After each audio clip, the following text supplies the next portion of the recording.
Goeiedag vriende, vyande en volksgenote.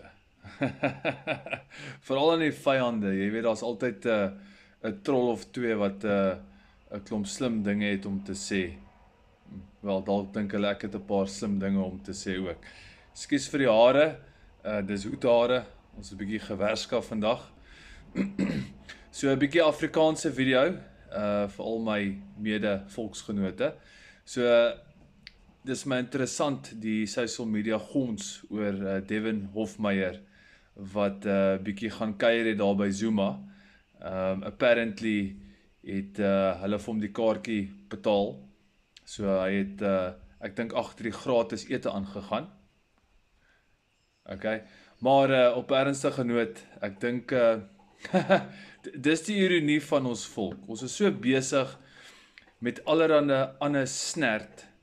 Jy weet, ons kyk na die ouens wat ons moet lei, Devin Hofmeyer, en dan stel hy die mense te leer, en dan is dit nou 'n moerse bekgeveg op social media oor, moes hy dit doen, was dit reg, was dit verkeerd, wat doen hy daar, hoekom is hy daar, bladie, en so gaan dit aan, en dan het jy 'n klomp mense wat nou kommentaar lewer daaroor.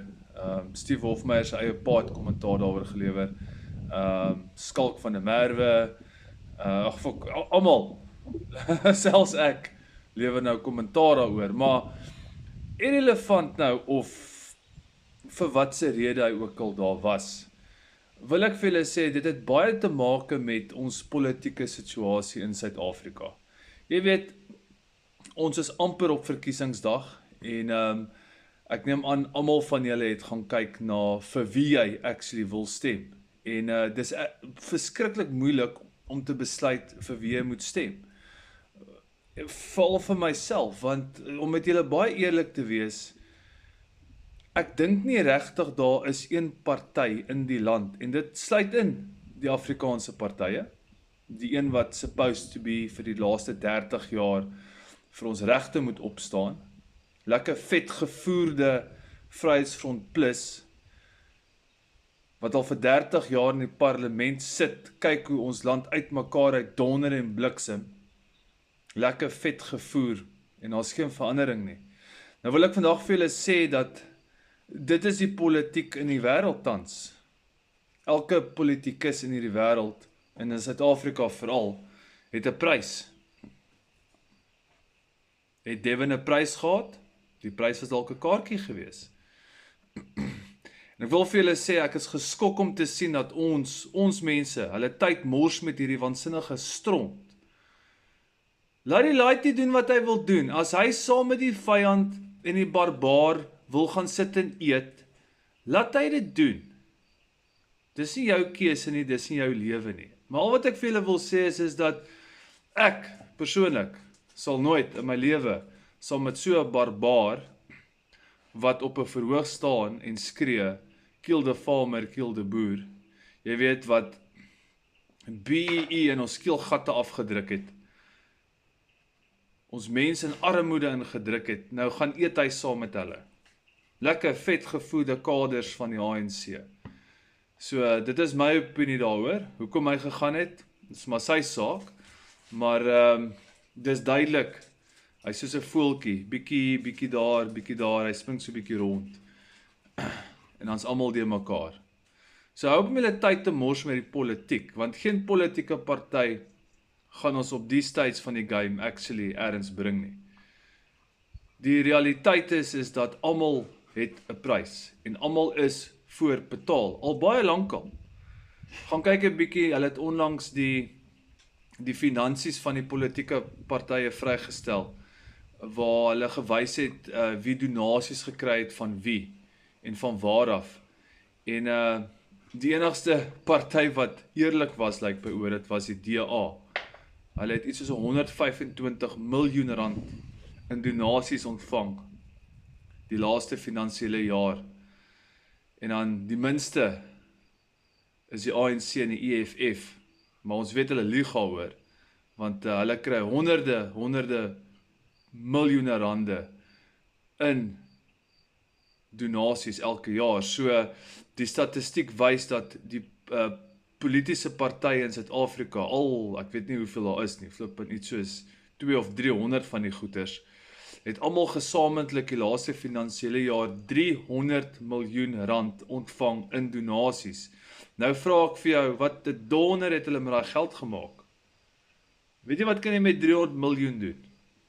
Hoeveel huise kan jy bou? Hoeveel skole kan jy bou? Hoeveel klinieke kan jy bou? 300 miljoen.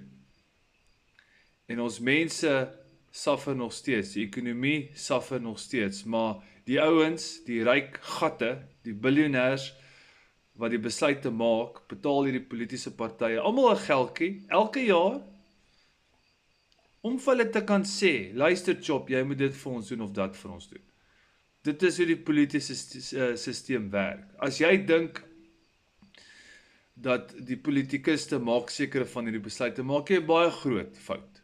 Baie van die besluite wat gemaak word is intentioneel beplan deur die mense wat hulle betaal of daai donasie aan hulle gee. Want glo my, as jy daar's een geval waar 'n politieke party 10 miljoen, 20 miljoen gekry, 30 miljoen gekry het. Nou glo my, 'n biljoenêr in Suid-Afrika gee nie geld weg verniet nie. Inteendeel, hy kon hy geld gevat het en het geïnvesteer het in iets anderste en meer geld daaruit gemaak het, want om in 'n politieke party geld te belê en te dink jy gaan 'n return kry, jy's stupid, jy's dom, jy gaan geen return kry nie, want die politikuste doen sweet blou fokol eintlik nie. Al wat hulle doen is, hulle skryf 'n klomp stupid reëls, wat jy onder meer druk sit, sodat jy meer belasting moet betaal, en die beste van alles is, jou belastinggeld betaal hulle. Dit is een groot fokop, een groot gemors. En ons mense beklei onder mekaar oor 'n laaitie wat fucking gaan eet saam met Zuma. Fok. Ek het hom een keer in my lewe gesien, toe hy brandewyn verkoop by Kragdag, sê hy MC's tog. Toe koop ek net maar 2 doppe by hom, want ek het hom jammer gekry. Die brandewyn was so kak, ek kan nie eens die naam onthou nie. Ons beklei onder mekaar oor stupid goeders, meantime moet ons in 'n posisie kom waar ons eie goeders weer begin doen. Die DA uit die Vryheidsfront Plus en 'n koalisie gaan nie Suid-Afrika red nie, mense. Dit is die realiteit.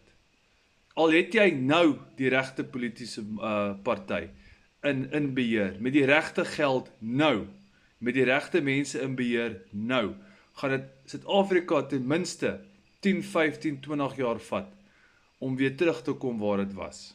Want die infrastruktuur is moertoe. Dis klaar. Die paaie is moertoe. Eskom is klaar. Transnet is klaar. Die hawens is klaar. Alles is klaar.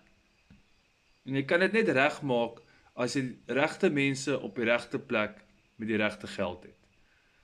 Nou ek dink Suid-Afrika het tekort aan geld nie, maar ons het is 'n definitiewe tekort aan mense en politikuste en selfs privaat besigheid met die regte morele waardes om die ding te kan herstel.